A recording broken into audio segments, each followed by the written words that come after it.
these guys brought up a really good question. Stash Club Wrestling, if you want to go ahead and check them out. But they were arguing that only night 2 of WrestleMania is the actual main event. And everybody in their comments was disagreeing with them. However, myself personally, I actually agree. Now, on paper, you could make that argument. By definition, night 1 is a main event. It's its own entire show with its own tickets. But the reality is, if we were to just imagine ourselves in the WWE writing room, and you got all the writers there, you got Bruce Pritchard there, you got Triple H there, and you're trying to book the entire card, you're gonna save the best for last. If we were to ask the wrestlers if they preferred night 1 or night 2, I guarantee you they're gonna prefer night 2. At the end of the day, the purpose of a main event is that you save the best for last, so that's gonna be the biggest wrestlers with the biggest and best storylines saved for last. I mean, even if we were to look at last year's WrestleMania, it clearly would not make sense to a lot of people if Roman and Cody main evented night 1. Like, what are they going to do to follow up with that? That's nothing against any other wrestlers or their programs or their storylines or what they have going for them, but the fact of the matter is,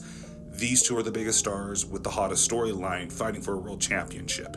The most coveted world championship. Now, a lot of people did compare it to a festival where there's multiple headliners for each night, right? They're still headliners, they're still the biggest stars for that particular night. But newsflash, it's not a wrestling show. It's a way for people to save money to see various artists that they like all at the same time. And even then, you could still argue that they're saving the biggest star for last. I mean, let's look at this lineup, right? You have A$AP Rocky, Travis Scott, Post Malone. Okay, Travis Scott by far is a bigger star than A$AP Rocky.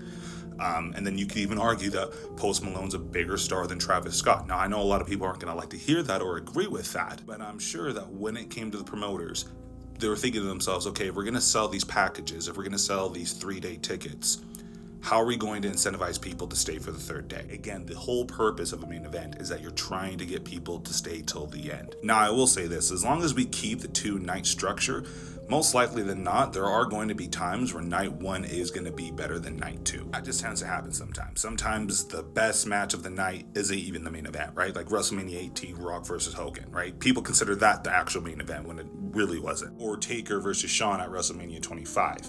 Again, people consider that the main event when it actually wasn't. But the bookers didn't intend for that to happen. They knew there were going to be good matches, but they didn't intend them to be the biggest match of the night. So I will have to say, like, by definition, people are right. They're both our main events, but in actual reality, people will always consider the second night the actual main event.